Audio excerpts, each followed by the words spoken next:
Hello and welcome to Topcast. Well, it basically is Topcast. This is a live recording, I suppose. Different to my other live streams, I'm not just doing an AMA and just talking about kind of random stuff.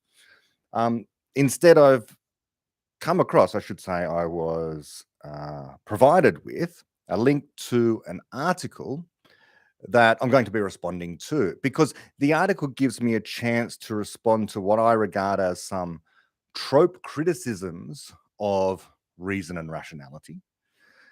A trope in the sense that they come up all the time, I think unfairly, but also there is legitimacy behind them because some people misrepresent rationality. And because they misrepresent rationality, then rationality comes in for this criticism, but it's misdirected. They're criticizing the wrong thing. They're calling it rationality, but in fact, what they're criticizing is, I would say, not rationality. What am I talking about? Okay, so there's this article called The Clenched Fist of Reason, and the link is in the description, so long as I've done everything right. Um, and it's provided to me by Luli Tannett, and Luli Tannett is a great expositor of all things critical rationalism, epistemology, knowledge creation, optimism, all that kind of great stuff. And so she's just one of my ideas on this. So not only respond to her, which I think it couldn't possibly have been done in a tweet or even a thread. There was just so much in this article. As I read through, it's a very long article. And so many places I wanted to pause at, object to, and just point out that this isn't really representing what rationality is. It's called the clenched fist of reason, but then the word reason barely makes an appearance throughout the article. The author is critiquing at times a vision of rationality. And I get the impression, just an impression, that he's got specific people in mind that he's responding to, rather than a specific kind of philosophy, so to speak.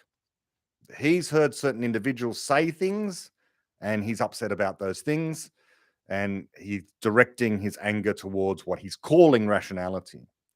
But people call rationality all sorts of things all the time and they get it completely wrong. Oh, good. You can hear me, John. Yes. So although I'm live, I've got comments there. That's good.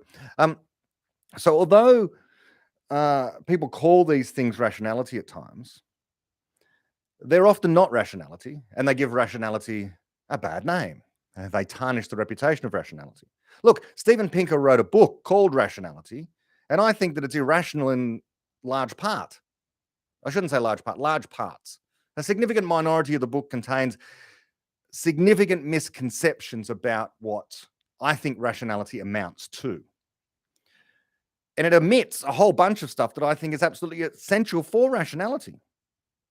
Conjectural knowledge would be one thing. You can't be a rational person if you reject the idea of conjectural knowledge. If you do not mention Popper in your exposition of rationality, or Popperian epistemology, let's say, or the contents thereof, I would say you're being irrational, especially if you claim to have some knowledge of him and his philosophy. So, people can say they're rational and be completely wrong about it. Look, personal anecdote. I was brought up Catholic. I don't practice anymore.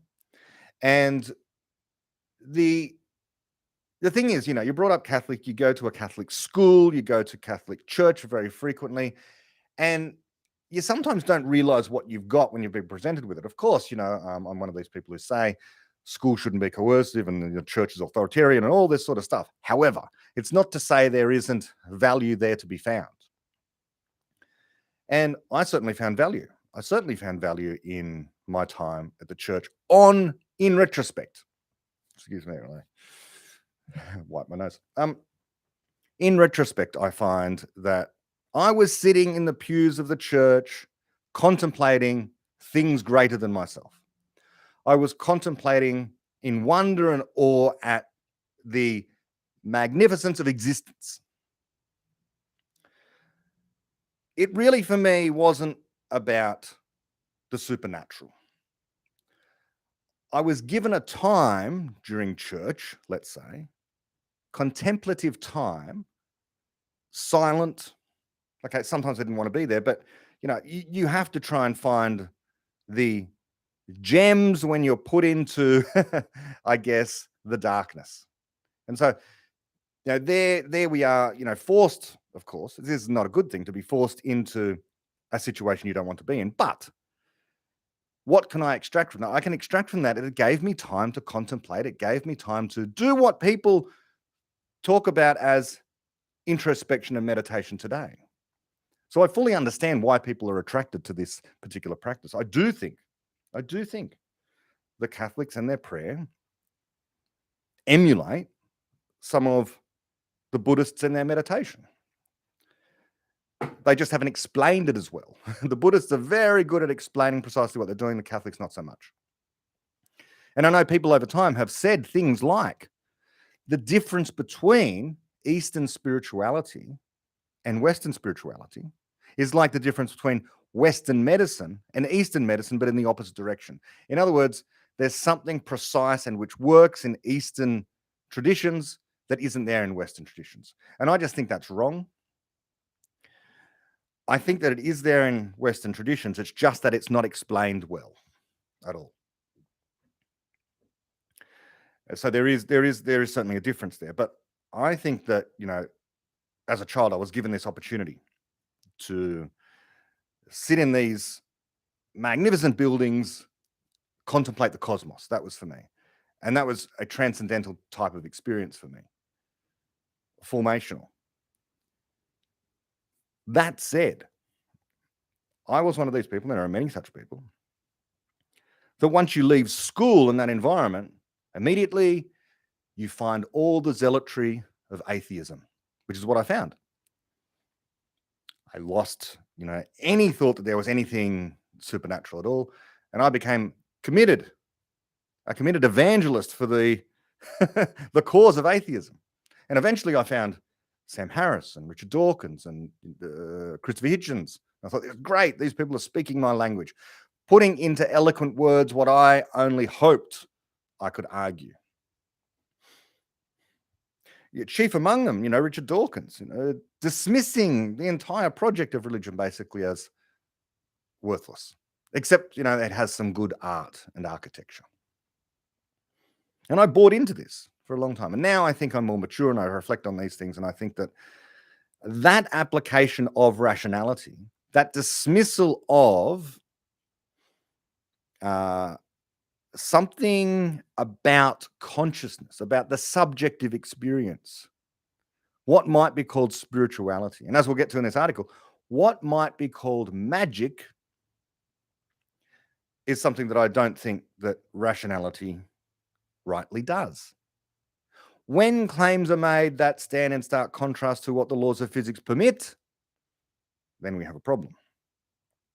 When we have unreasonable claims, when we have things that don't stand up to actual test in the world, comparisons against physical reality, things that don't work or actively cause harm, then we've got a problem. And this can happen in religion. This can happen in certain ancient traditions. Do this thing, it'll help you. And in fact, it harms you. And I'll come back to that as well. So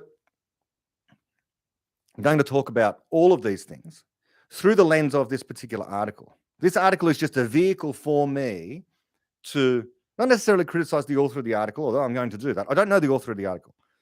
I don't know much else about this person, but I think they articulate a particular tone and feeling about rationality, which is important to counter.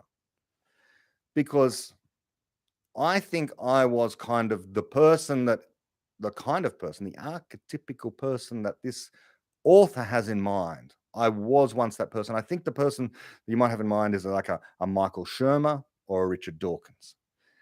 Insofar as they espouse rationality, their style and technique can at times be such that it appears they reject mystery. And that can be a problem. Or they can appear to be saying that science is near complete or the only game in town or makes everything else lack value, because science is the final word on things. Okay, and so this comes out of a misunderstanding of rationality and of science and of reason broadly. This idea that we're nearly at the end, we've nearly explained everything, there's nothing ineffable and transcendent out there, much less open problems. It's just another way of saying open problems, by the way. When I say things like transcendent and ineffable, what I mean is inexplicit knowledge. People having an idea that there's something there in reality, but not being able to put it into words. And so therefore you have these spiritual traditions and other kinds of things, ancient wisdom, which try to grapple with the inexplicit.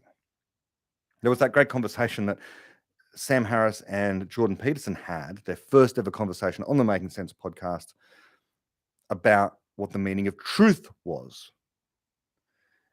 And they broke down on lines of, well, Jordan, of course, thought there was this kind of truth that is in stories and narrative, this Jungian way about capturing reality without stating clearly what the facts are, but rather it's more a narrative. There's truth there. There's truth in the stories of the Old and New Testament because that's moral messages there that are true. And he would say that, evolutionarily speaking, what works is true. And Sam would say, look, if you can't explicitly state these facts, then what you're talking about isn't truth, it's something else. And so there are loggerheads on what truth was. And my comment on that at the time was, well, Jordan's talking about the inexplicit knowledge. Sam's talking about explicit. They don't have the language to actually cross that divide. And so this is why they're at loggerheads. If they could just both admit there are these two kinds of knowledge in the world, neither of which mean final truth, but can contain truth, and we can make the inexplicit more explicit over time, that I think would have solved the what some people regarded as the train wreck of a conversation. I don't think it was really a train wreck. I think that they had a meeting of minds and they articulated both misconceptions about how to talk about mythology and misconceptions about how to talk about explicit science and facts. They would have that if they had David Deutsch. Be that as it may. Let's go to this article. You can read along if you can look in the description to this video, called The Clenched Fist of Reason. I should say, I'm just looking off to the side here because I have my computer over here. I'm going to look up what the question was that Luli actually asked me. Luli asked, and she tweeted out, at Talk Teacher, I'm curious how you see critical rationalism fitting into this article, which says there have been waves of spiritualism, followed by rationalism, followed by spiritualism. Is there something more enduring about it or another wave coming? So I apologize to Luli. I'm kind of going to ignore, I'm not going to ignore the question, but the purpose of this video really isn't. It's just in passing, I'm going to be answering that question. So I'm doing that courtesy, I hope. So I apologize. I never got to you on Twitter, so hopefully this makes up for that.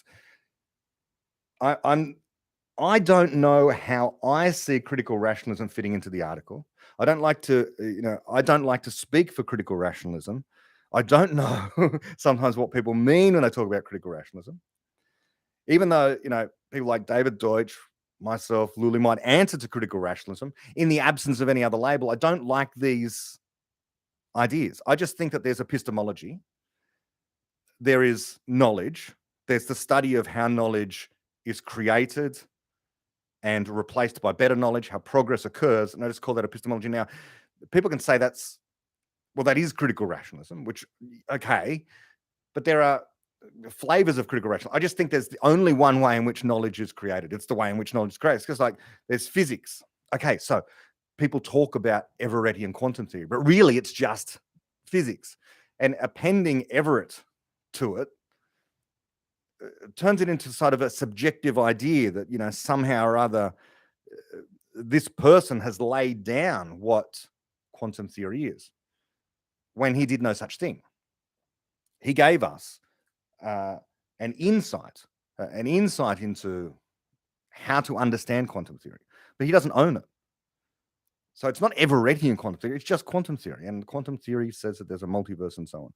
It's the same way, by the way, that people talk about Deutschian.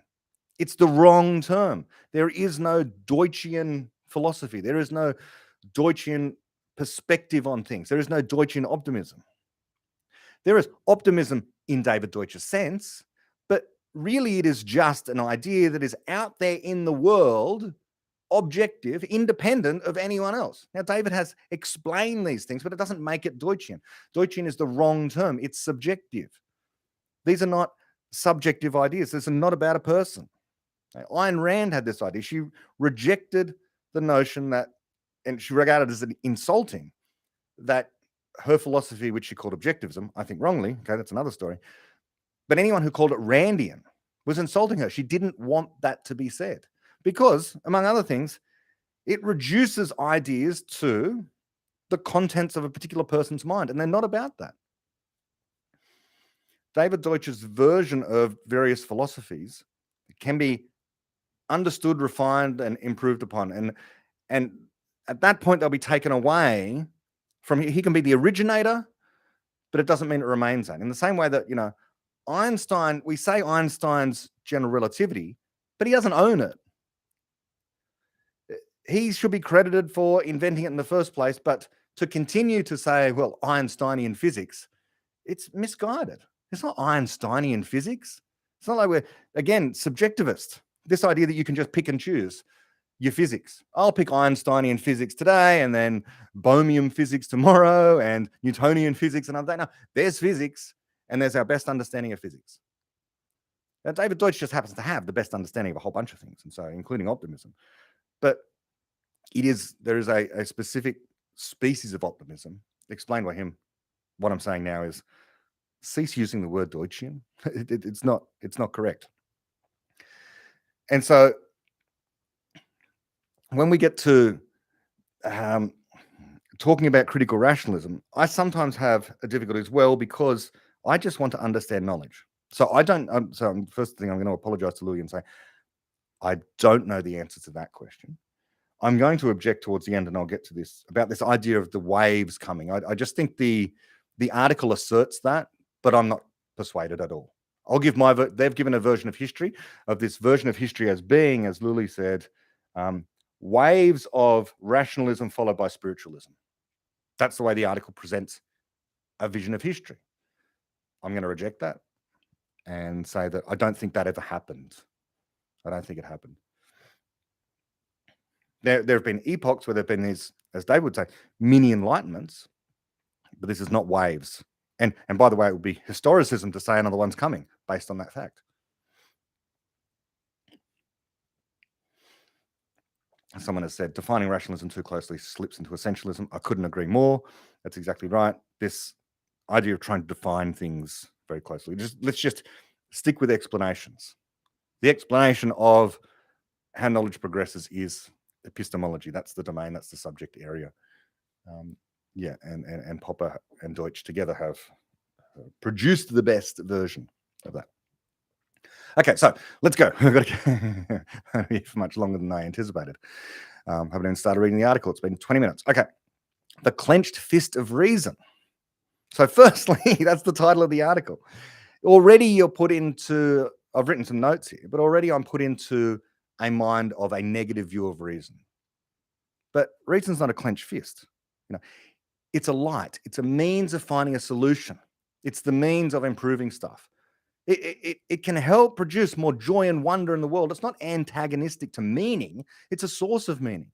It's not antagonistic to experience, the ineffable, the transcendent, or anything that can possibly be or be experienced by a person. Reason is not antagonistic to any of those. For anything that can possibly be understood can be understood via reason. Reason is the means of understanding. Reason deals in all aspects of the world, from the mind and its contents, through to its experiences, its perceptions, emotions, thoughts, ideas in the world, whether those ideas are accepted or rejected. That's all the domain of reason. Nothing is outside of reason, except unreason. Okay? And unreason is a path to death and destruction. It's just reality denial. If something is part of reality, then it is amenable to reason to uncover that thing, including what is going to be called magic in this article.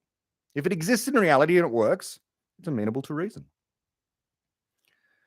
So reason is not a clenched fist. There's no clenched fist of reason. It's a hand offered in assistance. Here's some help. This is reason. This is the thing that's going to help you. But its opponents apparently come ready for battle and cast it as the violent enemy. They cast reason and rationality as the provocateur. The same kind of people who cast criticism as altogether always destructive, rather than itself truly being what it is, which is a creative act. And so it goes.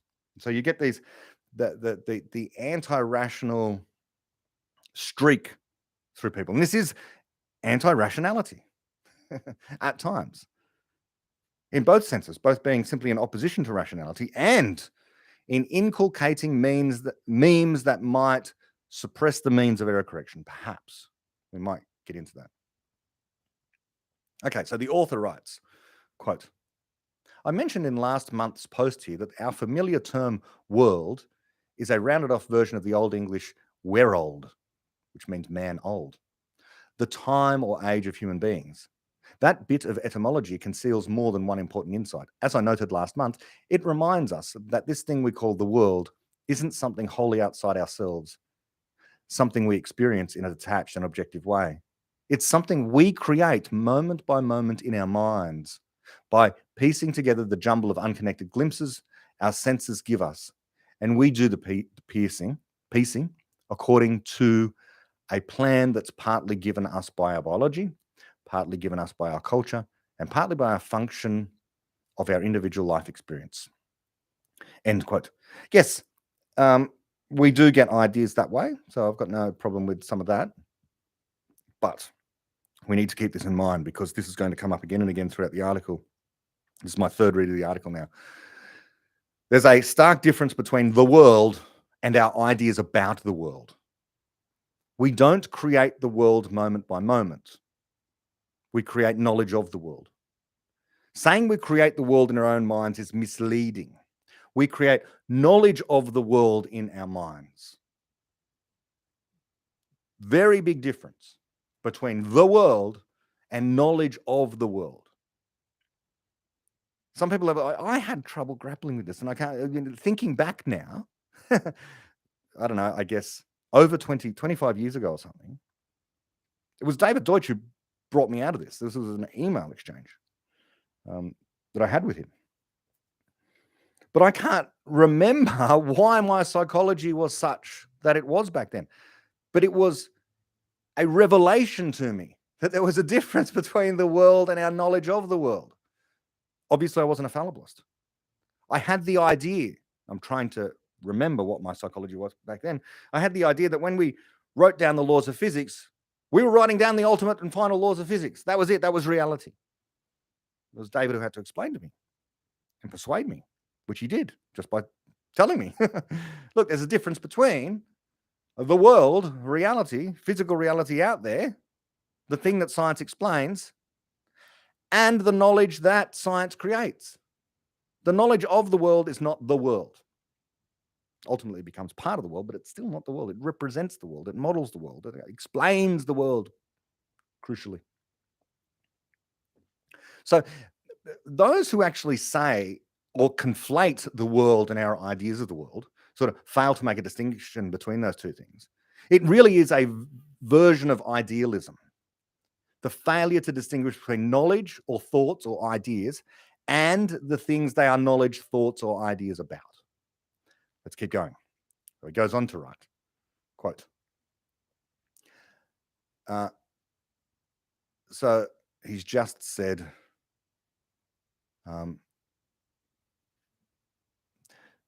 that our ideas are given to us partly by our biology, culture, and our individual life experience. And then he goes on to say, quote, that point is astonishingly easy to forget. I've long since lost track of the number of times I've watched distinguished scientists admit with one breath that the things we experience around us aren't real, they're just representations constructed by our sense organs and brains, well, I would say we can ignore those people.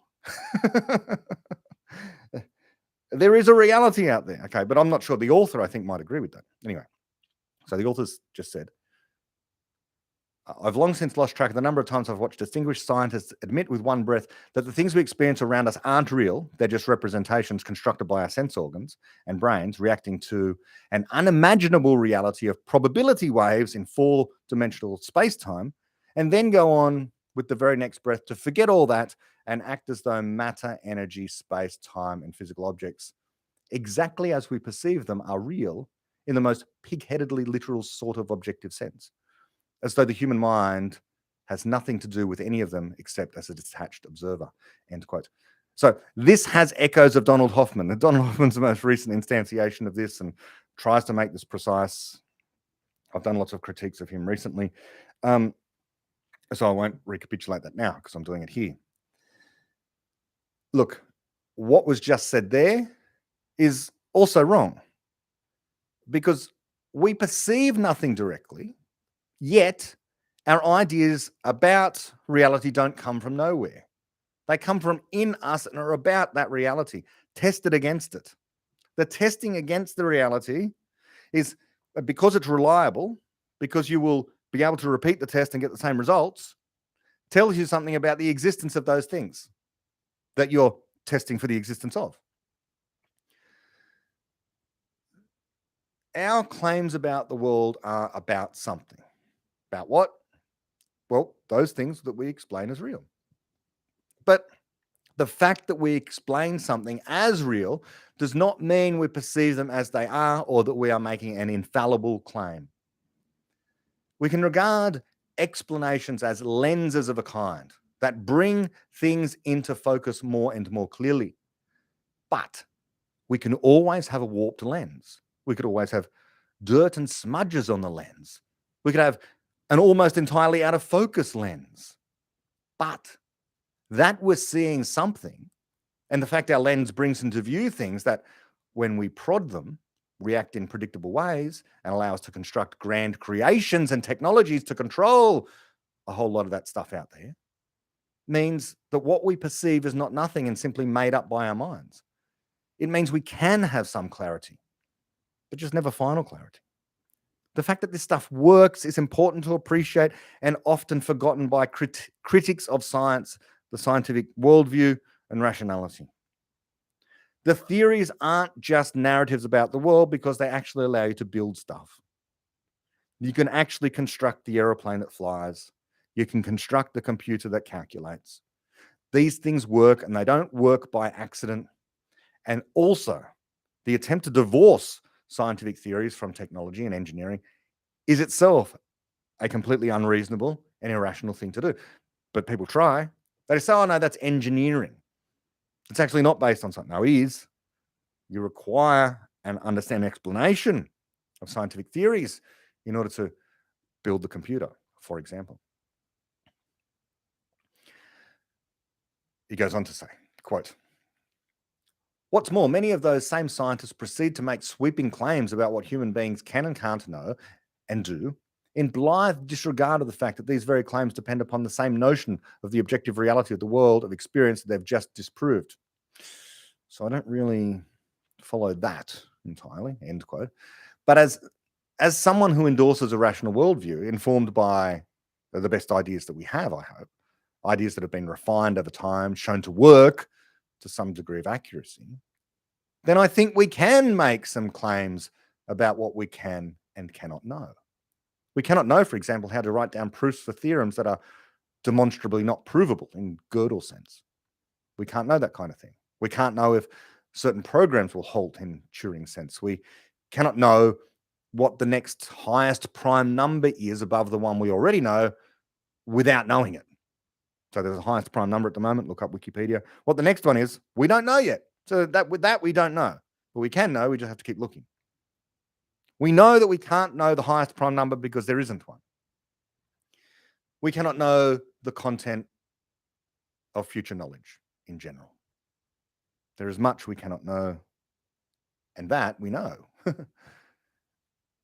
Okay, he goes on to say, quote, "It's a fascinating example of doublethink, and we'll be talking about its implications more than once as this discussion proceeds. That said, there is another insight hidden in that deceptively simple term, world, which is that the world, the man-old, the thing that we're used to experiencing as an objective reality independent of our consciousness, even though it's nothing of the kind, is defined not by space but by time. It's not a place but a time of human beings, and it has a history." End quote. So he said there that the thing we're used to experiencing as an objective reality, independent of our consciousness, well, I would reject that. I don't think objective reality is experienced if by that we mean experience directly. We don't experience reality directly. It's important to appreciate. This comes out of the work of David Deutsch and Karl Popper. You want to call it critical rationalism? Well, here's rationalism for you. We experience, or indeed, we are the experience of electrical crackles, as David Deutsch talks about that. That's what we are. That's the brain is neurons, synapses firing. That's what we are. We are the mind, one representation of which is what's happening inside of our brain right now. That's what we are. Our brain interprets these synaptic firings, which themselves give rise to what we see and hear and feel. We're minds instantiated on brains encased in the darkness of skulls. We're far removed from experiencing objective reality directly. We do, however, interpret objective reality. We interpret objective reality and know it exists because we can test for it. We can use our reason. And as for it being independent of our consciousness, we'll also know that's a bit slippery. We also create the reality around us to some extent. And consciousness is part of reality as well, by the way. Now, there are phenomena in the universe where we can ignore the effects of consciousness. In the scientific realm, this is often the case. When the next supernova occurs in a galaxy millions of light years away, well, that's objective reality that is independent of our consciousness. That's happening regardless of whether or not there are people here on Earth. But when the next announcement is made by the President of the United States about a defense deal between Australia and the UK, as happened today, that's not independent of our consciousness, or the consciousness of some people anyway. Nor is art, the products of artistic endeavor, independent of consciousness, nor is journalism, or I dare say, much that's going on the internet. These are not independent. These are parts of physical reality that are not independent of our consciousness, but shaped by it, shaped by thoughts occurring, thoughts that we're conscious of. He continues, quote, "Part of that history needs to be traced out over the scale of evolutionary time. Owen Barfield pointed out almost a century ago, for essentially the same reasons I've just cited, that all those images of dinosaurs lumbering around in vaguely tropical jungles are works of imaginative fiction. Images of what the prehistoric past would have looked like to human beings had there been human beings around to view it, which of course there weren't," end quote. So I'm not sure what the claim is that's being made here. That there weren't dinosaurs? This idea that the pictures are works of imaginative fiction, yes, but, big but, the word fiction being used there is quite slippery because they're interpretations. They're not fictions in the way that an illustration of a dragon or a unicorn is, or better yet, the creatures from Avatar or Star Wars. There really do exist fossils, and there exists other evidence, trapped in amber and all sorts of clever techniques that the paleontologists use these days to interpret and explain evidence, physical evidence.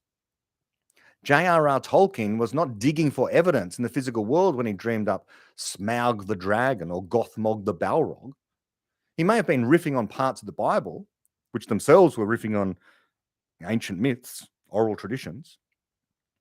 But there's a real difference between fiction unconstrained by reality, the free flight of the imagination, versus interpretations which are not perfect representations of reality, but which are constrained by the evidence. You're not just free to draw any dinosaur that you like. You're constrained by the fossilized remains. And perhaps these days, scant amounts of DNA, which can tell you something, or whatever chemicals are left, which tell you something about the skin color. They can do that these days, and whether they had feathers and that kind of thing. So to use fiction for both of these things disguises the fact that there is this distinction to be made between someone trying as hard as they can to make an accurate representation of a dinosaur and someone who, out of whole cloth, as far as is possible, invents the character of E.T. the extraterrestrial. There's a difference. One is wholly fiction, unconstrained by any physical evidence, and the other one is wholly constrained by physical evidence, insofar as it can be. So using fiction for both disguises that essential difference, that important difference. And anyone who insists, oh no, they both really are fictions, well, a Wittgensteinian again, a Wittgensteinian definition game. And in which case I'll just say, fine, okay, call dragons Harry fiction then. Still fiction, Harry fiction. And call dinosaurs William fiction. There's a black and white difference between Harry and William.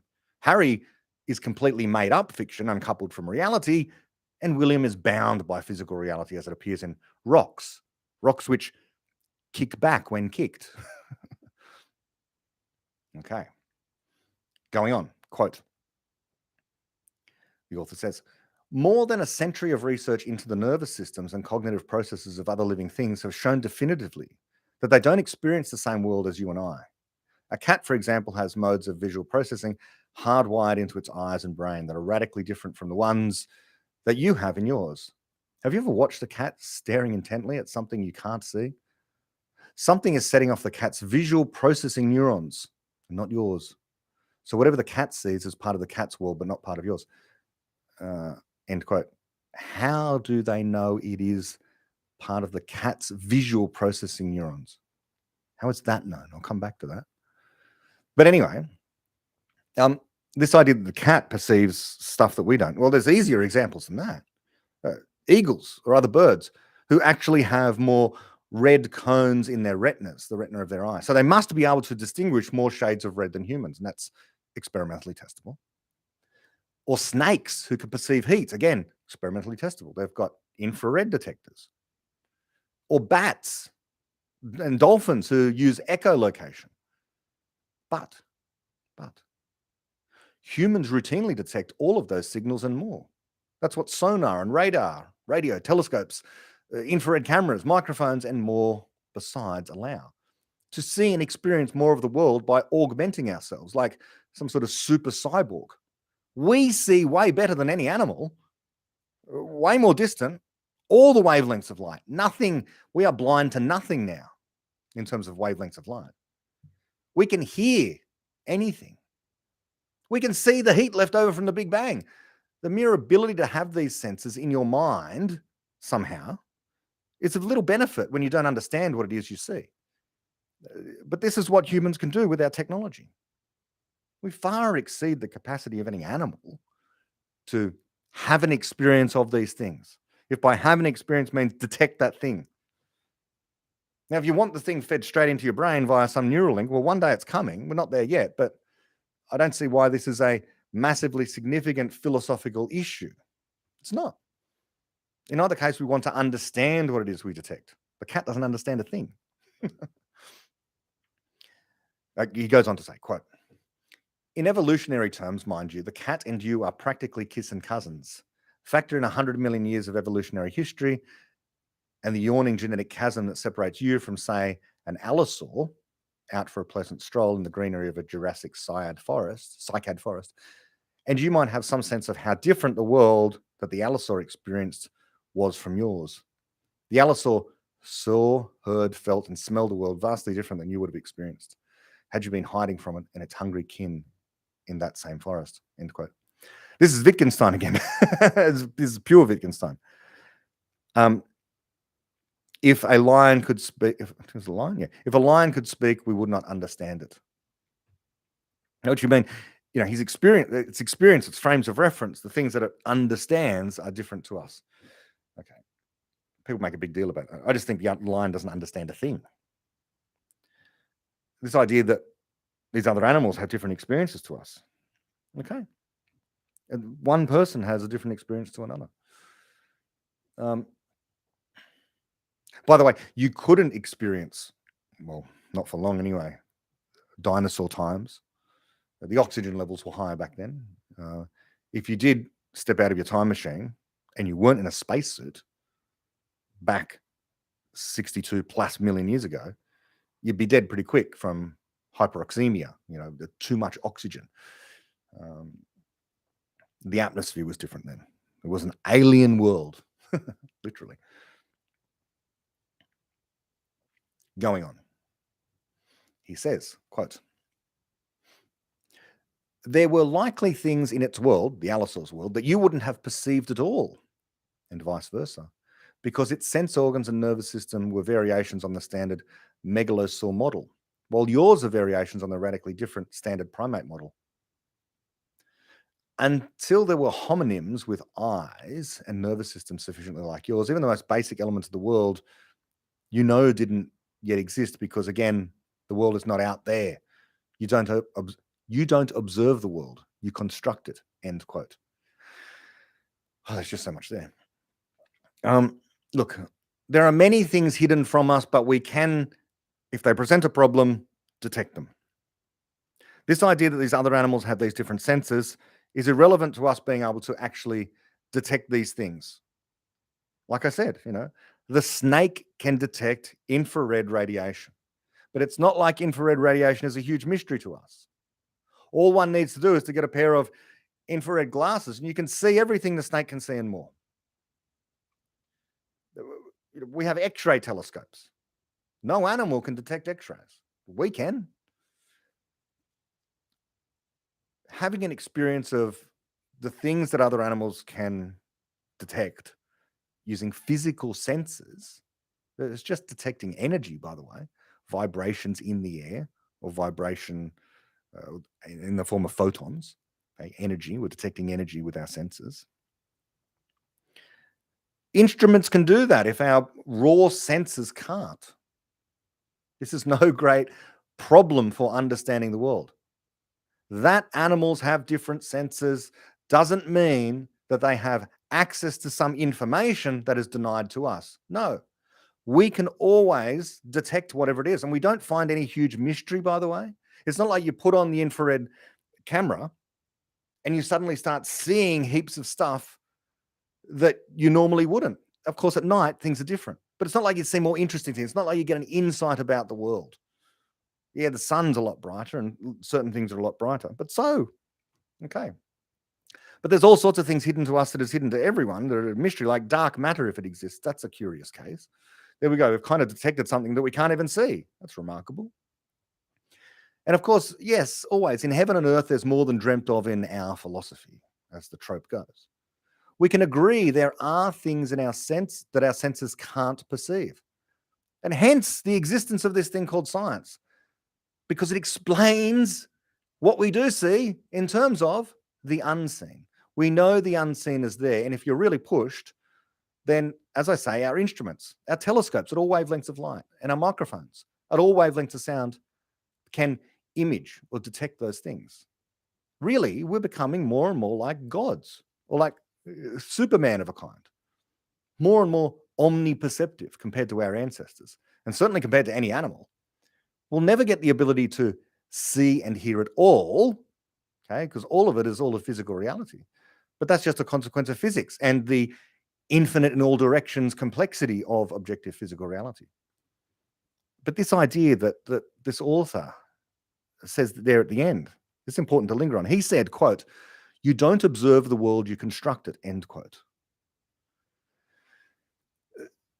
This sounds very similar to the paper I was talking about recently by Wheeler that explains his it from bit concept.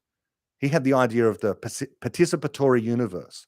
The participatory universe was essentially this idea that you kind of create the world through perceiving it. But it's all mistaken. We construct knowledge of the world. And sometimes that knowledge allows us to create physical stuff in the world. Okay? Art and music, buildings, computers, phones, relationships, joy, create joy. New breeds of cat, dogs and cows, missiles and missionaries, jets and jam, etc. Okay, so we do construct the world. So we don't merely observe it, we construct it. We construct and observe the world if we have explanations of it. So we do construct the world in one sense, but it's not either or. It's not observe or construct. We observe, we construct, and we do both of those things only because we can explain. That's the heart of it all. There's every reason to think, well, actually, end my comments there. Let's go on to what he says next. Quote,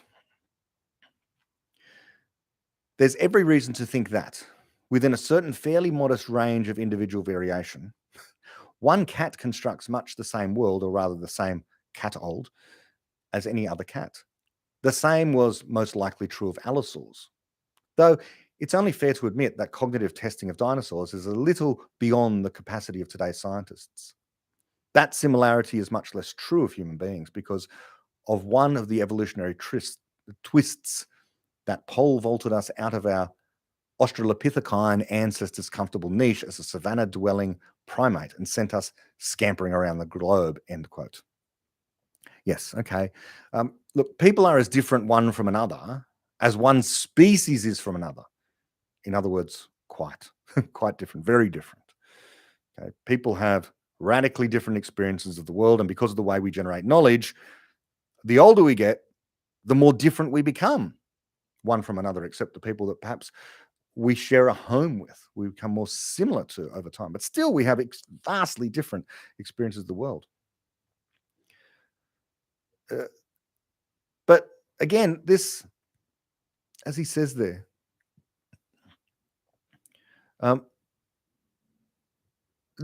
this idea of constructing the world, what we mean is, what's really meant, what should be meant is we're constructing knowledge of the world. And people construct different kinds of knowledge of the world. But when we use reason, we can converge. Scientists can and do converge on the best explanation, what exists in physical reality.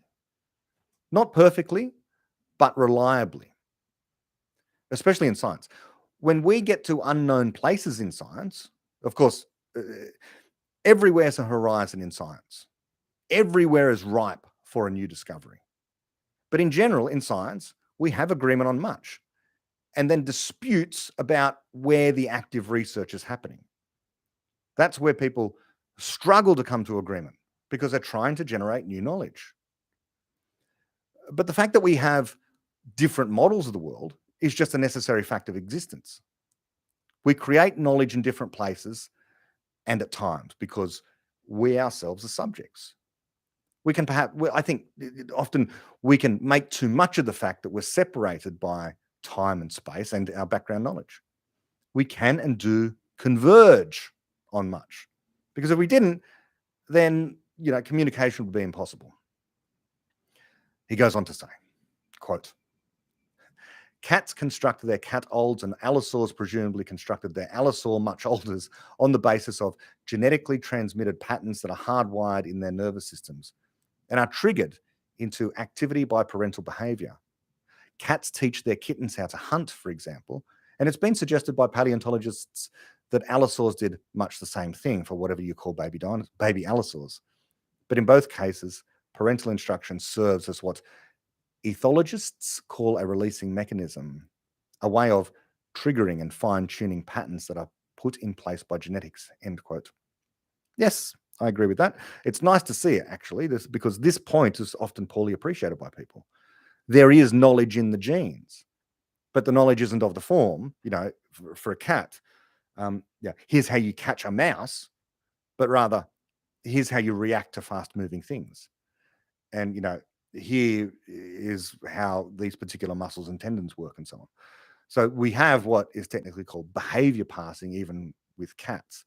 So the cat teaches the kitten how to hunt, and this is the real thing because yeah, at some point in their deep dark ancestry, one of them to survive had to figure this thing out of how to hunt, and part of those behaviors are being passed on through the genes, and they can be recombined in different ways.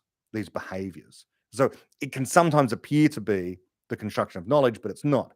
It's just a reordering at times of knowledge that's already there in the genes. But this reordering, this behavior passing, is not the generation of new knowledge, much less explanations.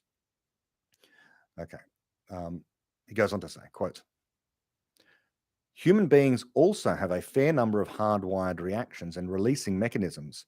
The way a child learns to understand and use language is exactly akin to the way a kitten learns to hunt. End quote. No, it is not. No, it's not. It's far from it. The way a child learns language, no doubt, contains some analogues of what happens in other animals, but the fact we learn language is unique, and the methods for learning it are unique as well. It's not behavior passing. It is genuine conjecture of ideas and refutation of them.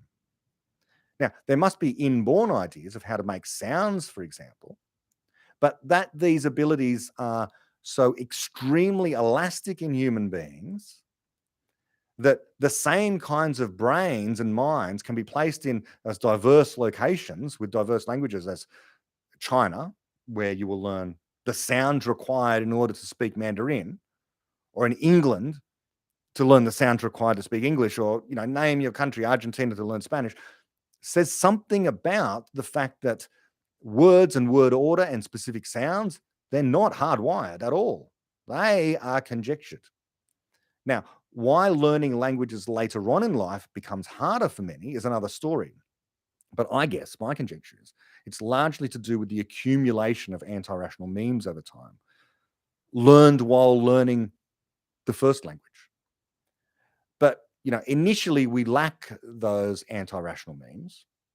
And so learning takes place really swiftly because we have no hang-ups about things. We have zero hang-ups. We gradually accumulate hang-ups over time through poor teaching, poor lessons being delivered to us, and so on. Existing in a culture which doesn't allow children to thrive maximally. But I doubt we're born with any hang-ups. I really doubt that. Insofar as we are, they're minimal. The overwhelming majority of hang-ups which prevent you from learning stuff rapidly later on are learned. They're cultural. He goes on to say, quote, but we've also evolved a way of modifying those genetic patterns to a much more dramatic degree than cats do or allosaurs did. In the process of learning language and the other dimensions of its culture, a young human absorbs a distinctive way of constructing the world. End quote. Constructing knowledge of the world, a model of the world in their minds. The distinction here really, really matters because it's otherwise conflating what exists with what we know about it. What does not need to be constructed by the mind with what is constructed by the mind. The mind is constructing ideas about something. It's not just constructing the world. The mind exists in the world and is learning about it. Okay, so he goes on to say, he's just said, a young human absorbs a distinctive way of constructing the world, and that cultural pattern pushes, pulls, and prods the inherited world structure shared by all human beings into a culturally distinct form. The content of cultural transmission thus varies from culture to culture and from person to person. Even though the capacity for cultural transmission has been hardwired into the brain by millions of years of hominin evolution. Is hominin a word or is it hominid? Anyway, millions of years of hominin evolution. So the capacity, he says, the capacity for cultural transmission has been hardwired into the brain by millions of years of evolution. Well, what I would say about that is that capacity of being hardwired, if it has been hardwired, it's infinite. It's an infinite capacity. It's an unbounded capacity. We have an unbounded capacity to transmit cultural knowledge. What do I mean by that? Well, what the author seems to mean is the hardwired capacity is limited in some way. But say it were, well, that's just a soluble problem, soluble by knowledge creation. How to transmit knowledge beyond what genetics gifts us. For example, genetics limits the volume of human voices. So that's going to slow transmission of cultural knowledge. Cultural transmission by yelling out your window using your voice, your ideas, is going to limit their reach. But of course, knowledge creation these days has allowed for megaphones and radios and the internet. So cultural transmission is unbounded via the means of technology. Messages can get far and wide at the speed of light, as we know. He goes on to say, quote, most people can instantly remember the words and melodies of whatever songs were playing around the time they hit puberty, for example, and that's not accidental. In tribal cultures around the world, that's when young people get taught the traditional chants and incantations that guide them through their adult lives.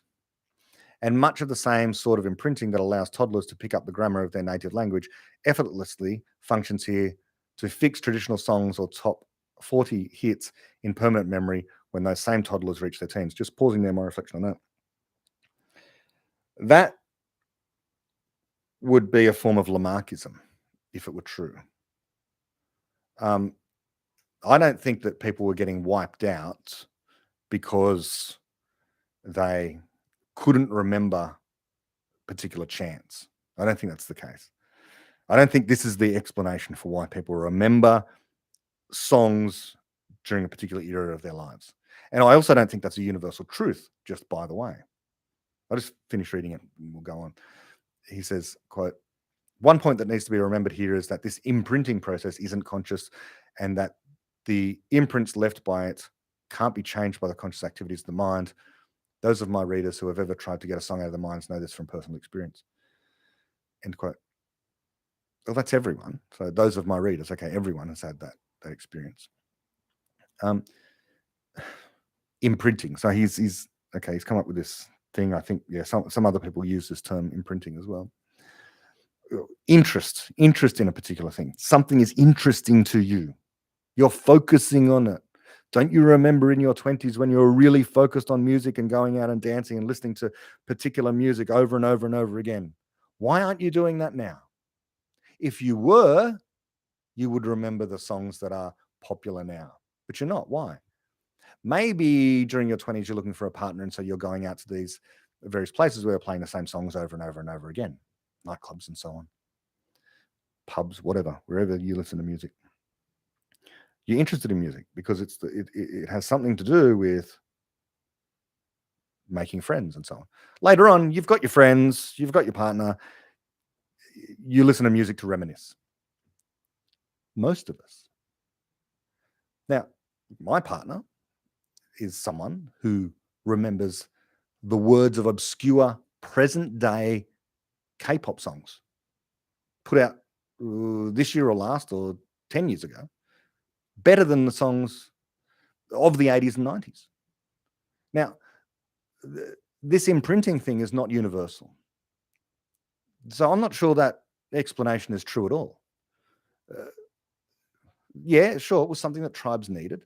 But my guess is that, again, this has to do with the accumulation of memes. If you're lucky, you don't accumulate quite so many anti-rational memes. Why are some people polyglots and others aren't? Interest is a factor, but what causes the interest? Again, my conjecture is luck of the draw and being exposed to particular memes or not, taking on or learning those memes, so to speak, and not having the knowledge of how to correct certain errors. Some people will be better or worse at remembering songs, sounds, and reproducing them as well than others, based upon their ideas gained early on in life. I don't think this is, I don't think there's universal truths. They might be common, but universal, I don't think so. I don't think this is the explanation of what is happening with that phenomena. He goes on to say, quote, Okay, I'm going to have to completely reword this paragraph in a minute. So the paragraph as it reads now is: the imprints each human being absorbs from his or her culture then get overlaid by various kinds of individual experience. Thus, as I've noted earlier, the worlds we each construct have three layers: a personal layer derived from life experience, a cultural layer derived from childhood imprinting, and a biological layer derived from the evolutionary background of our species. Each of these in turn has a history, and that's where we start straying into some very controversial territory. End quote. Right. I have to fix that. He says, the imprints each human being absorbs, I would say, the knowledge each human being conjectures from his or her culture then get overlaid by various kinds of individual experience. Thus, as I've noted earlier, the worlds we each construct have three layers. Now, the knowledge of the worlds we each construct have three layers: a personal layer derived from life experience. No, a personal layer conjectured from life experience. A cultural layer derived from childhood imprinting. No, again, conjectured or learned from childhood imprinting, so-called imprinting. And a biological layer derived from the evolutionary background of our species. Well, a biological layer perhaps contained within our genes, but even then, it's still a form of conjectural knowledge. So the language here is obviously not in accord with the way in which Popper would have explained epistemology and how we go about constructing knowledge of the world. Far be it from constructing the world. There is no such deriving of knowledge in that way. We have experiences of all kinds. Our way of seeing the world, our knowledge of it, is, yes, shaped by the culture that we're in. We have cultural knowledge of how to move throughout our society. We need to. I need to know that in Australia, I stand on the left when I'm on an escalator or something like that, if you're motionless, so that people can overtake you on the right. In other countries, it's different. That's cultural knowledge. It helps me move around. Okay. People learn that pretty quickly. There's all sorts of cultural knowledge like that. What to do in particular situations, how to behave, what the expectations are, what you do to make your way in the world. There are also, so that's cultural knowledge, which you pick up. You don't have to know explicitly at times. The rules of grammar of English, any native English speaker doesn't have to know them explicitly, can't say, what the rule is. Might not know what the past perfect tense is unless they've studied this stuff, or why you should use it here rather than there, but they just do it. They have the inexplicit knowledge. They can't explain what the rules of grammar are. They just adhere to the rules of grammar. They know the rules of the game without being able to say in English what those rules are. It just usually feels right to them to speak in a particular way. So that's cultural knowledge. There are also inborn ideas, which are, they're in our genes. And of course, we also have personal experiences. So all these things come together. But all of it's occurring in the mind as ideas, and ideas can be changed and they can be corrected and improved. Sometimes, I admit, this is absolutely hard to do, and many ideas are inexplicit. But so far, throughout this article, I'm not seeing any clenched fist of reason. I'm going to skip a paragraph, and I'm going to pick it up where he mentioned science. So finally, we get to something where there's something approaching a discussion of reason. He says, quote, "It's the cultural layer that stirs up the controversy because our culture has staked its survival, and more than merely its own survival, on the notion that the particular way its inmates construct the world is not the jumble of genetic, collective, and individual patterns that its own sciences prove it to be." Okay, and he goes on, but end quote, you know what I'm going to say if you're a listener to the Talkcast. Science proves nothing. Science proves nothing. It explains. And the explanations are not final. They're grand misconceptions about the world, but they are explanations of an objective reality that exists, which is not entirely in our own minds. Why? Because we can do experimental tests. We can get it to kick back in reliable and eventually predictable ways. Our minds are part of reality and do not construct all of it. Our representations of reality are not reality itself. We do not construct reality except in those places where we take literal resources, bricks and mortar, metal and paint and musical instruments, and then create stuff by building it. But this is so far confined to a narrow part of the surface of one planet. Much of the rest of reality really is independent of what we construct, so far, of course. The author goes on to say, so he's just said, the world is not the jumble of genetic, collective, and individual patterns that its own sciences prove it to be, but the plain, unvarnished truth about the universe, which ought to be obvious to anyone, anywhere who pays unbiased attention to the world around them, end quote. So this is the view he's criticizing, right? So he's saying, our culture, so just to repeat this in case I lost you, he's saying that our culture has staked its survival on the notion that its inmates, people, is not about a jumble of genetic, collective, and individual patterns, but rather it's the unvarnished truth about the universe. So he's saying that science, its own sciences prove it to be a jumble, but in fact, most people are saying in our culture that the science reveals the plain truth about the universe, which ought to be obvious to anyone who pays unbiased attention to the world around them. End quote. So he's kind of having a go at Richard Dawkins, right? Or a vision of Richard Dawkins. I'm not saying Richard Dawkins is an archetypical rationalist. The archetypical rationalist, the caricature of the rationalist might say something like that. I don't know of any I know some rationalists. Even the prominent ones wouldn't be quite that strident to say that, oh, our culture, science in particular, gives us the plain, unvarnished truth about the universe, which should be obvious to anyone, anywhere who pays unbiased attention to the world around them. No, far from it. Far from it. I think it's very rare for any rationalist, any scientist, anyone to say you get the unvarnished truth about the universe, even if they're not Popperian. They say that. Far from it being obvious to anyone. It's not obvious. It is not obvious. Quantum mechanics is not obvious. General relativity is not obvious. Evolution by natural selection is not obvious. Even if you pay unbiased attention to the world, because you don't extract any of those theories from the world. That's empiricism. That's the error of empiricism. Maybe he's critiquing the empiricists of the 17th century, perhaps the Baconian types. I don't know. But it doesn't seem to represent modern day rationalists and scientists and so on. It's pretty rare to hear a scientist speak about unvarnished truth that's obvious to everyone.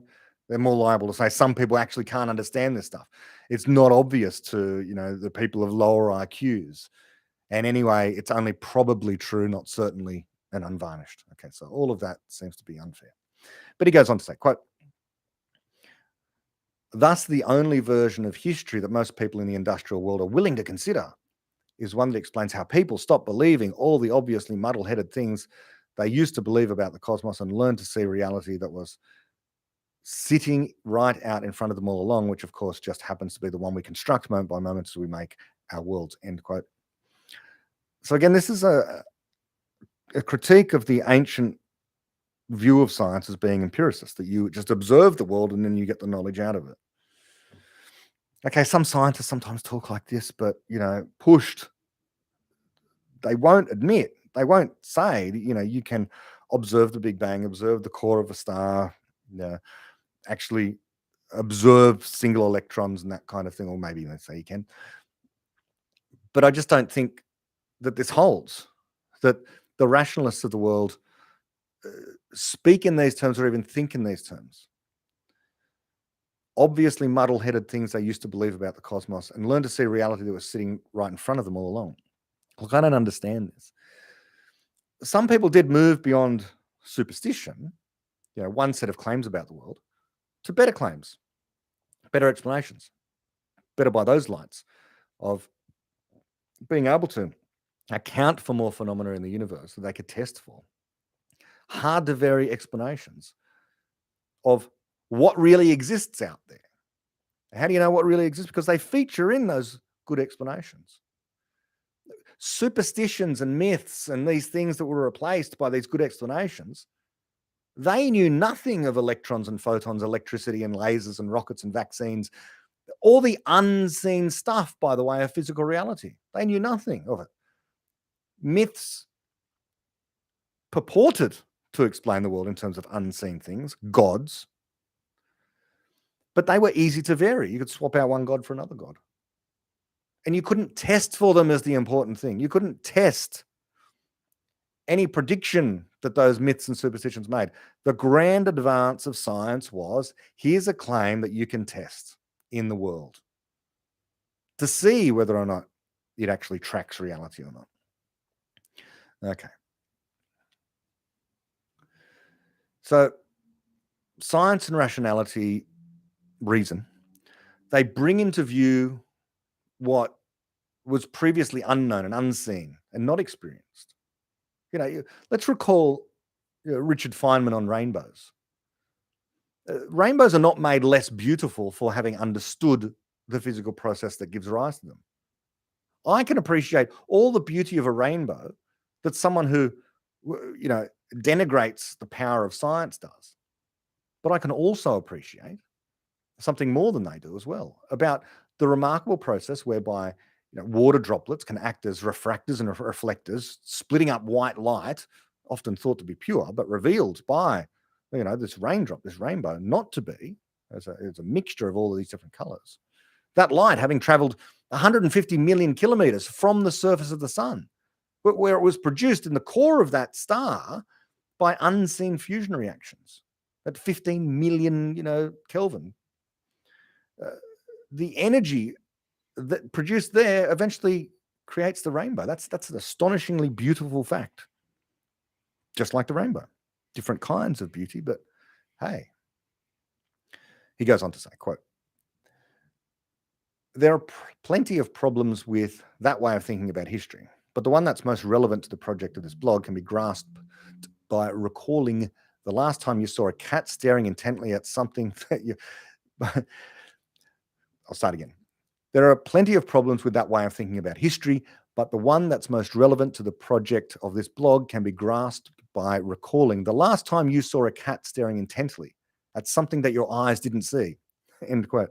So again, he's making a big deal about this cat of his staring off into space and apparently seeing things because its eyes have been stimulated. I don't think that's at all the case. I've had cats most of my life. I've still got two now. I love my cats, but they're not particularly bright. They stare off into space. Here's one theory about why they suddenly stare off into space and appear to be looking at the ghost or the being made of dark matter wandering through. Here's my theory. Not only are their eyes spectacularly better than ours, especially at night, but they're staring off into space towards something they've heard or something they've smelt. Their hearing and sense of smell is better than a dog's, apparently. More of their brain is devoted to the sense of smell in particular. They're smelling stuff and hearing stuff that is beyond the range of our senses. That's why they turn their head and then look. They're probably, following the scent. Possibly. I don't know. I'm just saying that the idea that they're seeing things that we can't see, that are there in the room, that's just an assertion, not a good explanation. I've given you an alternative. I don't know. We need to do a crucial test. It could be done, by the way. You could have microphones, infrared cameras, and chemical detectors in a room with a cat. And when it does look up and look around, has there been a sound produced at a frequency higher or lower than what you can normally hear? Is there a chemical now in the room that you can't smell as a human being? You didn't notice beyond the range of your smell? If you have infrared, maybe there's something in the infrared. Maybe a cat can see infrared. I don't think it can though, but yeah. I just don't think cats are seeing things that we can't. I think they're hearing things.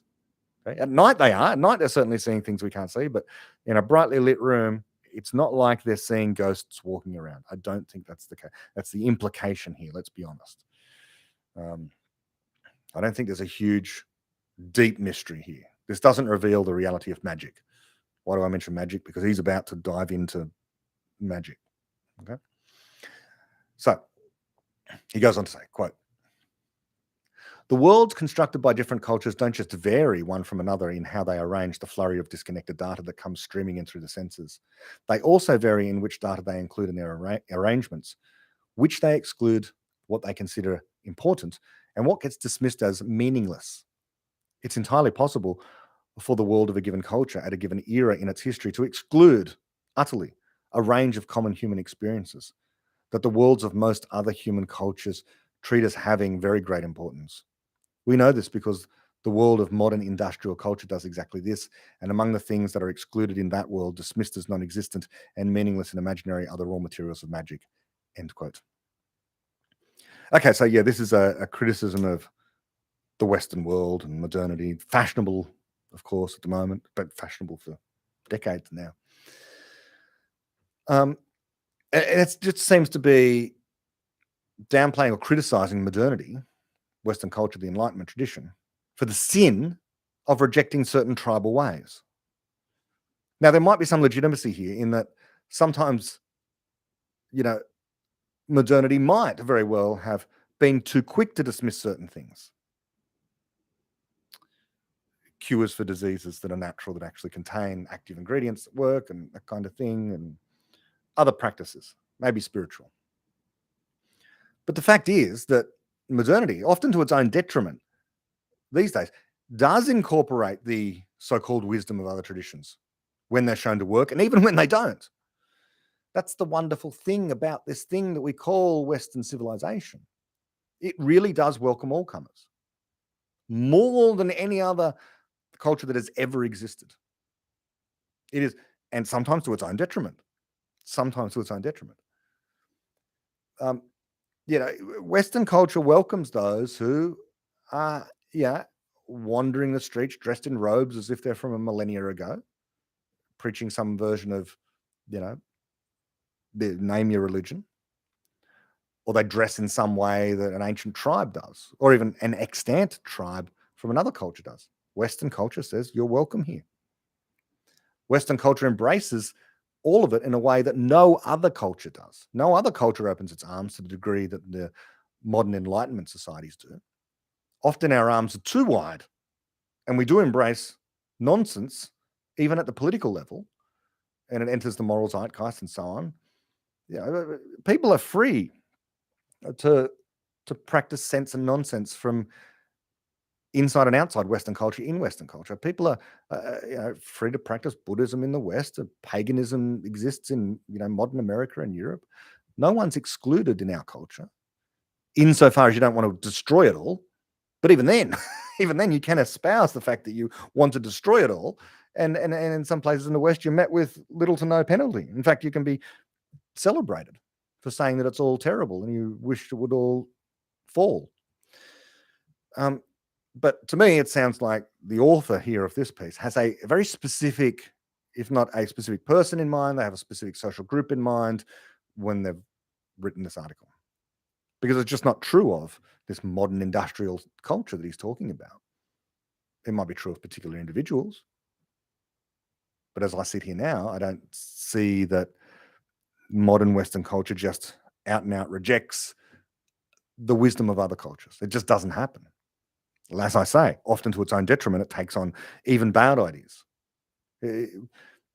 Western culture is vast and huge, and it's multifaceted and complex. And there are people, this guy, for example, he's bringing it in. Was he saying he's not part of the modern industrial culture? Maybe he is saying. He goes on to say, quote, "What those raw materials are, how they relate to other aspects of the universe of human experience, and how the operative mage identifies them and puts them to work will be the subject of quite a few posts a little later on. The point I'd like to make here is that the exclusion we're discussing is a very recent thing about the industrial world." End quote. No, it's not. Cultures reject other cultures. The Western world is the first to fully open its arms wide to welcome everyone. That's the recent thing. The recent thing is to be tolerant of everyone, even of the intolerant at times. So I don't think this is the exclusion is a very recent thing. No, it's not. Its exclusion of other cultures was common.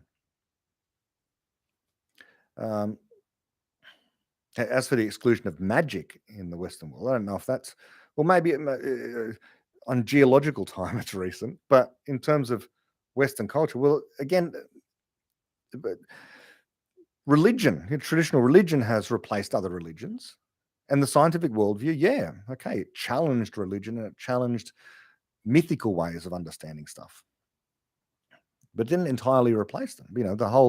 The whole point of Western culture is that, again, it allowed for the liberal embrace of any worldview that you liked, modulo trying to actually destroy it. He goes on to say, until the final triumph of the scientific revolution at the start of the 18th century, magic and a great many things connected with it were treated as everyday matters in Western cultures, as obviously real as weather or the misbehavior of kings, end quote. No doubt. Yeah, sure. But, what does he mean by magic? It's hard to tell. I went looking through a couple of his other pages, just did a word search on magic. It wasn't clarified for me whether he just means, certain practices and spells and the pagan type magic, which is ceremonial. But they would say, of course, it has real power. Okay, fine. But if he means the literal violation of physical laws, we've got a problem. But it could be inexplicit knowledge in certain ceremonies to relax people and help you out psychologically. Okay, that fine. Call that magic if you like. He goes on to say, quote, most people practiced magic in one form or another. It's rare to find a household commonplace book from the Middle Ages, the Renaissance, or early modern period that doesn't have an assortment of spells for healing, divination, and the like right in there, alongside recipes for heather ale and mustard plasters, end quote. Yeah, absolutely, of course. We lacked modern science. We lacked medicine. When we found things that worked, then of course, these ancient nostrums were rejected. Not because this was a unwillingness to embrace magic. It was just an experimental test in the real world. Got a stomach ache? Try the spell or try the paracetamol. Let's see what works. Well, it's not the fault of industrialized medicine that the spell for stomach ache failed to work. It's the fault of an explanation that just wasn't there. The claim that saying some words and imbibing a particular tincture was going to fix your disease. But insofar as these things in the modern day work, okay, people burning sage or casting spells, if it works for you psychologically, great. Okay, I was asked, what would critical rationalism say about well, my vision of knowledge creation entails that people are very different one from another. You burn sage throughout the house. That might show no objective benefit in a randomized control trial as to whether it does anything for depression, let alone cancer. But there may be a selection effect. Those who burn sage throughout the house may, that they may be the people who are already depressed and tend in the direction of rejecting science anyway. So they embrace the mystical, and it's a placebo. So it works for them. And I would have no problem with that. I have no problem with people doing what it takes to relieve themselves of discomfort. Call it magic if you want. Call it the placebo effect. It doesn't matter. There's a place for that within a rational worldview. It's sometimes been said that those who meditate tend to do so because they need to do so. So, of course, it works for them. Perhaps the state achieved by, meditation or sage burning or name your practice is also achieved routinely by others who almost never do so because they already have the inexplicit knowledge of how to do or how to achieve those states without trying hard at all. And Sam Harris makes the point, that if there are people very early on who develop a facility with piano playing, the virtuoso prodigies at age sort of 3 or 4 that can play amazing pieces on the piano, clearly they have lots and lots of inexplicit knowledge. They've picked it up very early on. Who knows how, but they have. They're skilled at it. They probably wouldn't be good teachers of it because they're so good at it, they can't tell you how they're doing what they're doing. Well, it may well be the case that you get those sort of virtuoso prodigies in terms of contemplative practice as well in the world. But they might never know it. They might never know they're a genius when it comes to contemplation and meditation. And no one else might know either that they are, except that they appear in the world to be exceedingly well-adjusted and happy people. Now, for the rest, they need spells and other things to get them there. I'm not denigrating any of this. Again, I say, meditation is a genuine, real thing, for example. I shouldn't be conflating that with casting spells. It's not, obviously. These things are different. I'm saying that there are people who would regard, and obviously the writer of this article is talking about magic as a real thing that can have real effects. So too with meditation. In both cases, they are separate from science because it's hard to do, hard to objectively do an experiment in the world to test for the subjective nature of these things. Of course, there's objective tests you can do. You can do surveys and so on, psychologists to say that, look, people who engage in meditation, they really are helped out by this. So too with the magic kind of thing. So the fact is that, certainly in the case of meditation, absolutely real. As Sam Harris says, you can investigate the reality of meditation in the laboratory of your own mind. And Naval, he says, worse the effect, if you're trying hard to do meditation, you're already doing it wrong.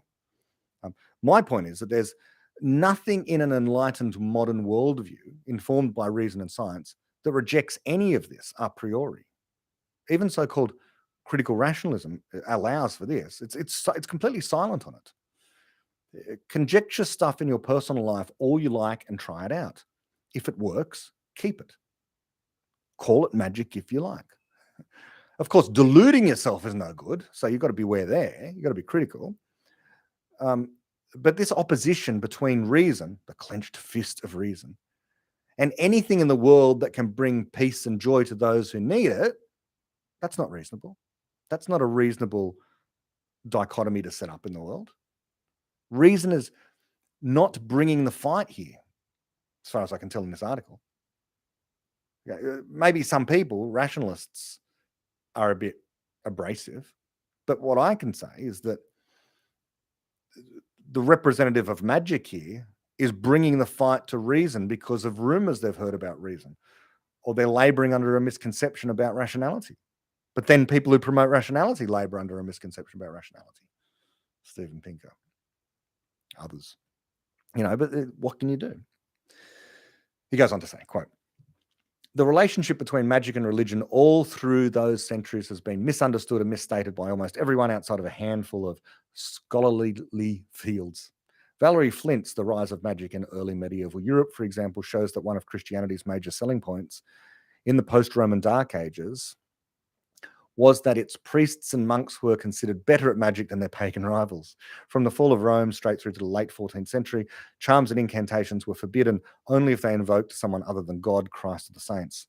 It was very late in the Middle Ages, with the dominance of the nominalist movement in Christian philosophy, that people started looking askance at traditional Christian magic, and it took centuries for that disapproval to evolve into the claim that the thing so heartily disapproved of didn't exist in the first place."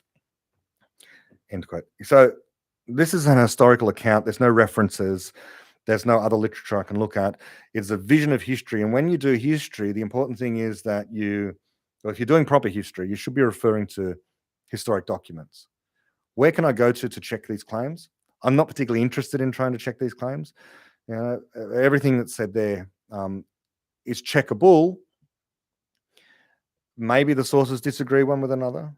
Maybe you've got to massage the facts to get these things out. So I just don't know. I don't know if what is being said about the history of this is correct at all. And yeah, as I say, I'm not interested in checking at this point. I went, like I said, I went through his website and looked up. There's something he posted called the High Doctrine of Magic, which just goes on for pages and pages and pages. It still didn't clarify for me, exactly what magic is to the author. But I admit I didn't comprehensively search the whole website.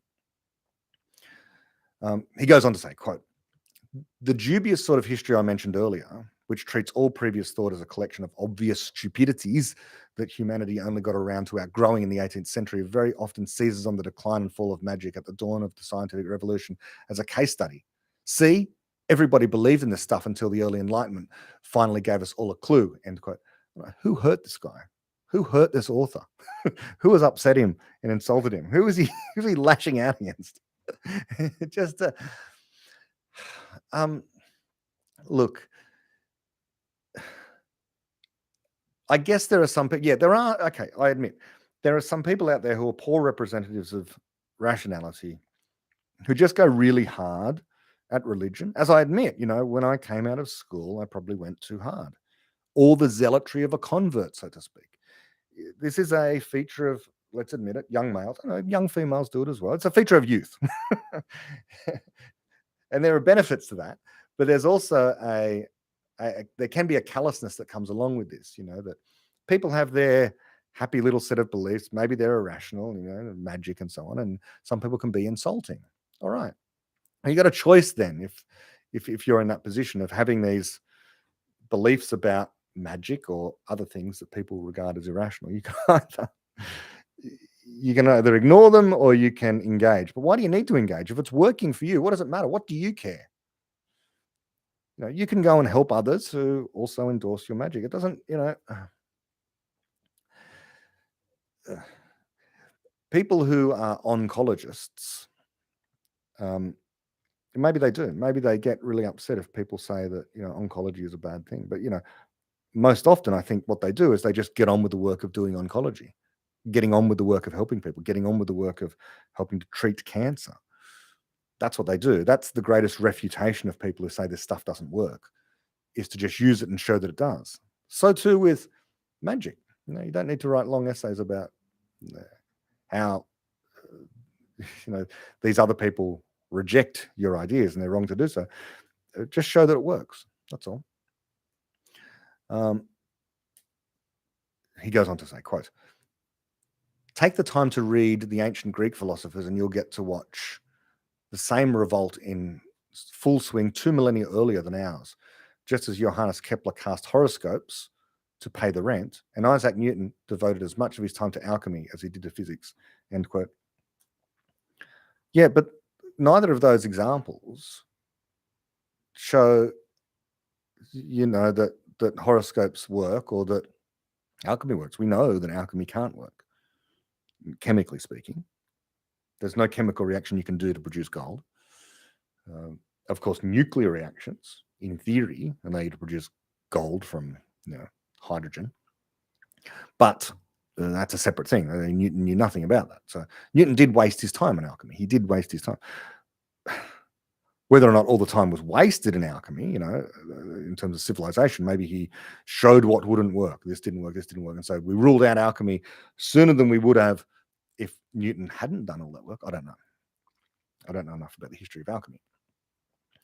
But if the author here is saying that alchemy is legit in some way and that's magic, well, that's nonsense. Skipping a little, he brings up Plato. He says, "Plato, arguably the pivotal figure of the Greek Enlightenment, inherited Pythagoras' mathematical magic, but chucked out the magic in favor of the first draft of Greek logical method and wrote scornfully about the way the mages of his time peddled spells and initiations door to door in Athens," end quote. Well, no one likes a door-to-door salesman. No one likes a door-to-door salesman. It doesn't matter what they're selling. They'd be selling iPhones. It's irritating. You don't get them much more these days. So I can imagine, Plato's there. He's trying to write the Republic and people are banging on the door trying to sell him a spell, interrupting. I'm one of the greatest geniuses of all time. I'm setting down part of the Western canon here. Go away with your spells. I can understand that, why he would devote a few lines to writing scornfully about the way the mages of his time peddled spells. They're probably rude. Maybe they were writing barbed articles at the time about how Plato's reason was an ugly feature of modern Greek culture. You know, who knows? He goes on to write, okay, not Plato, this author. He writes, quote, "The philosophers of the centuries right after Plato had even less time for magic than he did." End quote. Yes, just as car mechanics and chemists do. They've got less time for magic as well. We've all got jobs. We've got stuff to do. The job of a philosopher is not to be a magician, nor explain anything outside of their interests. They can do their own thing. What were the magicians and mages doing? Let's turn this around. Why weren't the mages writing more about philosophy? What's the problem here? And if you look, look, if you're Plato and you've gone to the local mage because you've got, as I said before, if you've got tummy ache, you're Plato. You go off to the local mage. They give you a nostrum. They perform a spell, and the next day you're even worse. Maybe you've got some cause to write scornfully about them. Maybe this is what happened over and again to mages because medicine was so terrible back then. Try this treatment, doesn't work. Try this one, that's actively harmful. So this is a problem, right? The people wanted to be relieved of pain. They wanted to be relieved of disease. They wanted to survive longer than they did. They wanted to feel better. But they were in pain. They were suffering. They were tired. It was an awful time. They wanted something, and so magic and spells and that kind of thing was offered, but it didn't work. It's not around today as much prominently because we've got stuff that works.